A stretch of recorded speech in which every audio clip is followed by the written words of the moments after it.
Okay, so the third part of this chapter will continue with some standard approaches in pricing. So the first thing I want to talk about, and this is specific, sometimes most of the things I'm about to tell you are specific to the sport industry. So the first one is the condominium seats. Condominium seats are typically similar to the way you would look at renting or owning a condominium or an apartment, where you pay a flat fee up front and you have the rights to that area over a given period of time. The same thing is true except for its seats. This is a similar scenario that you have in luxury suites. So typically luxury suite purchases are for long-term, meaning multi-year deals. Depending on the organization, smaller minor league organizations are 2, 3, up to 5 years contracts for luxury suites. Bigger organizations may be longer. But we're talking here about specific seats. For the luxury suites, if somebody wanted to go and hold a business meeting in the luxury suite or have a family outing when there's no game, as long as the organization is open and nothing's going on, they are willing to let them in that suite. However, and the same is similar true for this condominium seat, where you pay a flat fee up front, but here you have the rights to every event that is in that facility. This has primarily been used in Europe and for those multi-purpose facilities. So you may have a concert and then Disney on Ice, and then you may have a basketball game, and then you have a hockey game. And essentially, if you have condominium seating, you're buying the rights to that seat, specific seat, for every event that's in there. So it's great for the organization because you have the upfront cost, meaning you have guaranteed money over a long period of time. And so typical condominium seat contracts are about 10 to 20 years. So you have a guaranteed revenue for that seat for that period of time for every event, which is great. It's great for the consumer because they get the same seat for every event they want. The disadvantage is the upfront cost. It is a large sum of money typically. And then the advantage for the consumer is that if the demand for the games increase, meaning the teams start to win, or they bring in big name artists, they have the flat fee. It's already been paid. And so they don't have to worry about demand characteristics changing the price of the tickets. So there's good and there's bad to it, but that's condominium seats. The second one's called capitation pricing, and it sounds a lot like it is. Basically, it's a price per head. Essentially, you are using this primarily in facilities that are seatless, so fitness facilities as an example. And so here you might say, I don't have a seat per se where I'm selling a ticket to that specific seat or that area. In this circumstance, you're selling it to people for the right to be able to get into the facility. An example is, again, fitness facilities. Let's say we take a company that is trying to provide either a health insurance premium reduction, or they're trying to provide another benefit to their consumers or to their employees. And so they want to buy all of the employees' gym memberships. So they go to this gym membership and they use capitation pricing. Essentially, let's say they have 150 members. They know for the most part, most of those employees are not going to go. Let's say a third or a half or whatever it may be. What the organization will do through capitation is negotiate a price that is equal to a discount. So let's say the cost for 150 members to gain access, but on average only 33 members actually get in. They could reduce their prices of the membership to equal a dollar amount per employee. The fitness facility gets more memberships and obviously increased revenue. The organization gets a discounted rate for the employees they're giving access to the gym for, or paying for access for the gym. And then obviously the employees have the opportunity to go, but in this circumstance we know most of them would not actually attend, and so it would be beneficial to all involved. Another example is promotional pricing. This kind of goes back to our discussion of demand. And so if there's a circumstance where the demand is lower, typically what we need to do is provide value to the customer. As if you think about it again, how does the customer make a decision? It's based on price, then value. And so how do we provide additional value? One way is provide different promotional items. So bobbleheads and t-shirts and backpacks for the kids, or those types of things that get incentives to get people out. But there are some times that we want to use price as a promotion. And so we're talking here about discounting, couponing, percent off, cents off, that kind of thing. So one of the studies that we've looked at in pricing is how people behave differently to different prices. So things as something as simple as, what's the last number that you need to be putting in? Is a 4 better than a 9? So that's why you see some of the items you see on television, for example, or in the grocery store, it's $99.99. Well, it's really $100, but the 9 is psychologically affecting consumers' behavior. But another thing we want to look at, and I'm not getting deep into and expect you to know that 9 characteristic, what I do want you to know is if we are using a promotional pricing strategy, that is one that is giving a discount to consumers, we want to look at whether percent off or cents off are a better discounting method. In other words, do I provide a 10% discount or a $10 discount? Studies have basically looked at several scenarios. So one of them would be, let's say you have a $100 item and you ask the consumer whether or not they'd be willing to buy a product if they gave them 10% off. And then they asked a similar group for the same item, $100, if they'd give them $10 off. And the research showed that if you provide a percent off to consumers, they're more likely to have a post-purchase satisfaction than if you were giving them a cent off or a dollar off. The reason is they feel like there's a bigger discount, while in reality it's the exact same thing. And so if you go out and you decide to start doing discounts, some of our research suggests that percent off might be a better scenario. So here's examples of couponing. You get percent off here for a spring sale. Again, that would be an example where they're trying to get rid of excess inventory or the surplus, so they provide a discount to it, or similar to just trying to get incentives for a consumer to buy. All right, another example is couponing for promotional pricing. The difference in coupons and discounts is that coupons require you to do something in return.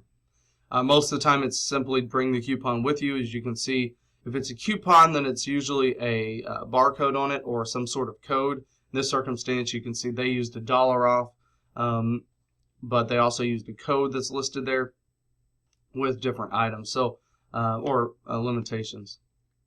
Another example of a standard approach to pricing, and this is where we start to get into the ticketing industry, is this idea of bidding. Bidding essentially gives the consumer a part of the purchase. There's different ways that we've seen bidding. The first way, and probably the most common that we've seen, is what we call the reverse Dutch auction. The reverse Dutch auction. This is essentially where we've seen a lot of it in the secondary ticket market or in eBay, where you go on, you start at a predetermined price by the seller, and then you have bidders that are bidding against each other. And we start low and work our way up. There is usually a threshold that they have to get to. Sometimes it's stated, sometimes it is not. But essentially, you're trying to get as much for the item you're selling through this bidding, and the consumer is trying to pay as least possible. And so you've got a seller putting an item out there, and different bidders are bidding against each other. Another scenario where we've seen bidding, and this is relatively new, is this idea of participatory pricing. I mentioned the participatory market before. This is what I'm talking about. Essentially, a participatory market is where a consumer is participating in the final price that's being paid. Name your own price as an example. Let me give you an example in the tourism industry, which is where we first started to see this idea really take play. If I wanted to go to, let's say, downtown Dallas, and I went to downtown Dallas on next Wednesday night, I wanted to go stay there. I could go and I could find a hotel from their primary website. I can go to the website of the hotel and buy it directly from them. That's the primary market. I can go to a third party, such as a Travelocity or Hotels.com or Priceline.com, and use their simply a third party to try to get a cheaper discount or go and find different options. And in both of those scenarios, that would be an example of a third party involved. But in both of those scenarios, I can pick the specific hotel I want. I'd have to shop around, find the best price in the area that I want, but I can pick that specific hotel. Well, in the name your own price scenario, if you've ever used it for Priceline, is similar. You're using a third party, but in this scenario, you've got a bunch of hotels that are saying, you know what, I will take this minimum amount. So they all send in what we call the secret threshold price. If the consumer bids above that secret threshold price that they do not know, meaning the consumer doesn't see it, if they bid above that amount, then the bid is accepted. If they bid below that amount, then the bid is rejected, and they have to wait 24 hours to bid on a similar item. And so in this scenario, the consumer is losing is this transparency. In other words, if they bid on this name your own price, they go in and say, I want to stay in downtown Dallas. They'll give you an area. I want to stay in a 2-star or better hotel, and I want to pay $50 a night. Well, what happens is third party, usually Priceline in this scenario, and through their name your own price tool, will go through all of the hotels that are willing to sell, well, all the hotels, and they try to find one that's willing to sell the hotel room for less than $50. Again, the secret threshold price. If your bid is above that, then it's accepted. You don't know which hotel until it is accepted and your credit card is charged, but it does have to be within the certain quality rating in the certain area. But if it is rejected, you have to wait 24 hours for that same quality, so a 2-star hotel in the same area, downtown Dallas. So that's the name your own price, how it started. Well, how does this apply to sport? Well, a lot of teams have started to think about it. One of them is the Florida Panthers, and the second one was the St. Louis Blues. What they did and was different than what I just described to you is they did not use a third party. So the Florida Panthers decided to do a name your own price for both individual and season tickets for certain sections. Essentially, the consumer came in and they said, well, name your own price. We'll create a perfect plan for you. Name your own price. If the price was high enough for the team, in their opinion, they would accept the offer. If not, they would reject the offer, maybe counter. Essentially, what consumers started to see was, well, you're just telling me, am I going to get to a point where you'll take enough money from me? A lot of consumers didn't really buy into this idea because it was that, again, perception of, well, you're just trying to get as much out of me as you can. And so a lot of consumers, it didn't work. And the reason it didn't work is because there was no third party. Now there's a website called scorebig.com. I suggest you go look at it. It's an interesting pricing mechanism where you are the third party, meaning the scorebig.com is the third party, and you're bidding similar to the way you would on Priceline.com, but you're doing it for sporting event individual tickets as well as they have tickets for other types of entertainment, so concerts and plays and those types of things. So you're trying to bid on unused tickets that the teams are willing to sell off for a lower amount just to get people in the seats. Because if you think about it, talked about it before, what else do they spend money on when they come to a game? Concessions and parking and merchandise and entertainment options before, during, and after the game. So there's a lot of revenue that can come from getting somebody in the facility. If price is a big issue, they feel like they don't have a voice, they want a cheaper price, you have the tickets to sell because you have a surplus of tickets, then why not let them in for a lower price? This term is called this idea of marginal profit. So marginal profit, this equation is marginal profit equals our marginal revenue minus our marginal cost. And so marginal means for every additional unit produced. So in the margin, essentially. So if I allow one more person into my facility, what is my marginal profit? What is the profit that comes from allowing one more person in? Well, if we know that our marginal cost is relatively high, then we would expect that whatever we let somebody in for, we would expect to have a high revenue. Well, in sports, if you think about it, there's fixed facilities. In other words, I have 8,000 seats or I have 10,000 seats. I'm not creating any more seats.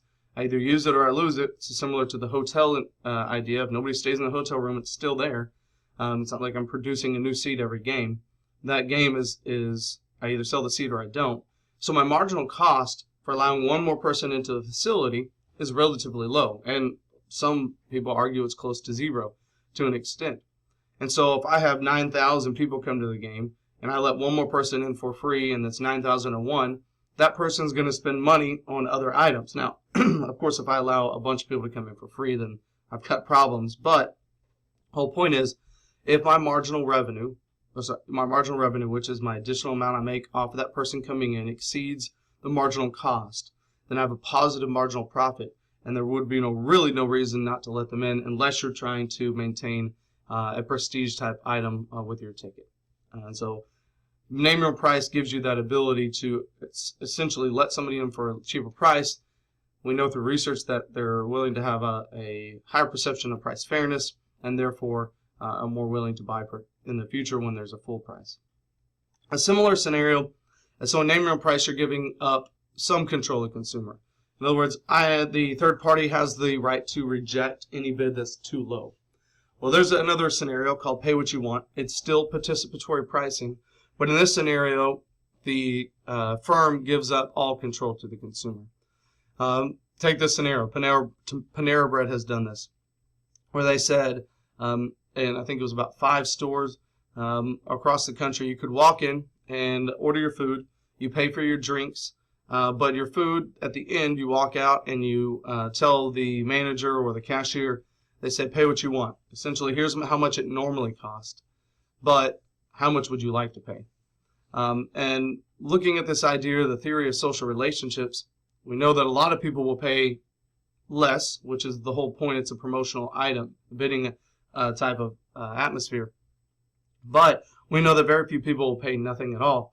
The reason is there's that idea of there's somebody standing behind me, and if they hear me say I'm not going to pay anything, then I'm going to be deemed as a cheapskate, so I'm going to pay something. Terabyte's another one. There's several restaurants that have done this idea. What Panera Bread did was they added one more element. Essentially, all the profits beyond their cost are going to go towards some local charity. Another one that did this was in Rainbows. Actually, a lot of artists, excuse me, musicians have done this. Radiohead did this with their album In Rainbows. They knew a lot of people were illegally downloading their songs anyway, so why not they have control over it? And so they offered, before the album came out, offered it up on their website and said, it's up to you. How much do you want to pay? In this scenario, they found out there was a lot of people that paid nothing at all. Well, there are already a lot of people paying nothing at all. At least they can control who they're giving their songs to. But they did say that they made as much, if not more, off of the album release through Pay What You Want than if they would have done it through traditional methods. Meaning, there were a lot of people that didn't pay anything. Did pay something, I mean. There are a lot of people that paid a lot of money. So if the suggested price was $20, they found that there were a lot of people that said, okay, fine, I'll pay $20. I just get it through the download through your website. There were a lot of people who also paid more, which is kind of where this is interesting in the sport industry, because we see an overlap with entertainment, where loyal fans will try to show their support by their purchases, by their behavior. And so if I have the opportunity to buy an album for my favorite band, Radiohead, which they're not, but anyway, I could say, well, it's normally $20, here's $40. That's how much I think of you as a band and I want to support you. Same thing happened with a team in the UK called the Mansfield Town Club in the UK. They were a lower level team. They were averaging about 3,000 fans per night. Excuse me. 3,000 fans per night. And they wanted to increase their attendance and give back to their fans. So they said, come on out, pay what you want. We want to thank you for being fans. What they did is they basically said you had to have a ticket to get in. However, in order to get in, you had to tell the ticket office how much you wanted to pay. They'd say, well, if you'd like tickets in this section, normally they cost X number of dollars. And then they say how much we'd like to pay. The same scenario came into play with the theory of social relationships, except now we started to see more of an emotional connection. Well, you're not a fan of our local club and you're going to pay them nothing. There's that theory of that social relationship of people behind you going, that dude paid nothing. There's a social issue that comes from that. They came out and said that one night they had a 7,000 seat arena. We're selling about 3,500 seats per night. They sold out that night and they sold out the remainder of the season. But the remainder of the season they didn't have. They didn't run that offer for the remainder of the season. It was just the one game. And so not only did they increase the number of people that came to the game, which we know marginal revenue, marginal cost, we know the marginal cost of allowing one person into the facility is relatively low.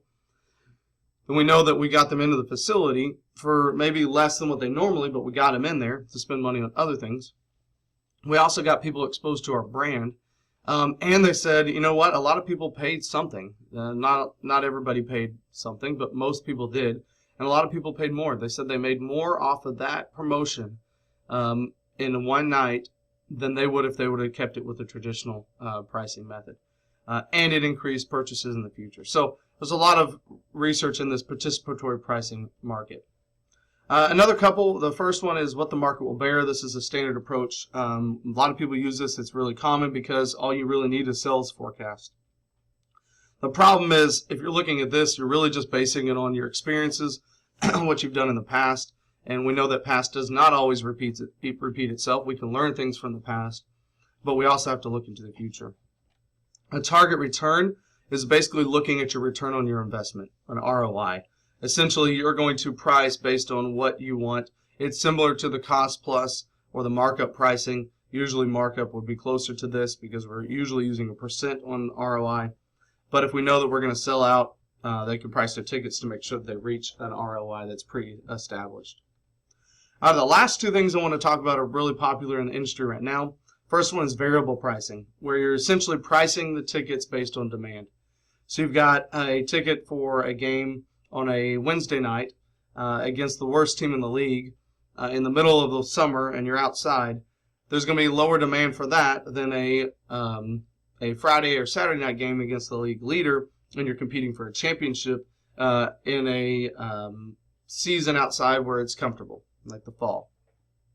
We know that there are different characteristics of tickets to games. There are different characteristics. Let's say in the fitness industry, people go to the fitness facility at different times of the day and days of the week.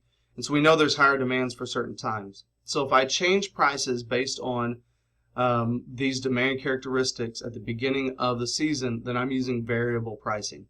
So I might say a ticket to Wednesday night's game is $10 that I was just giving an example of. But Friday night's game against the league leader and we're running for a championship might be $25.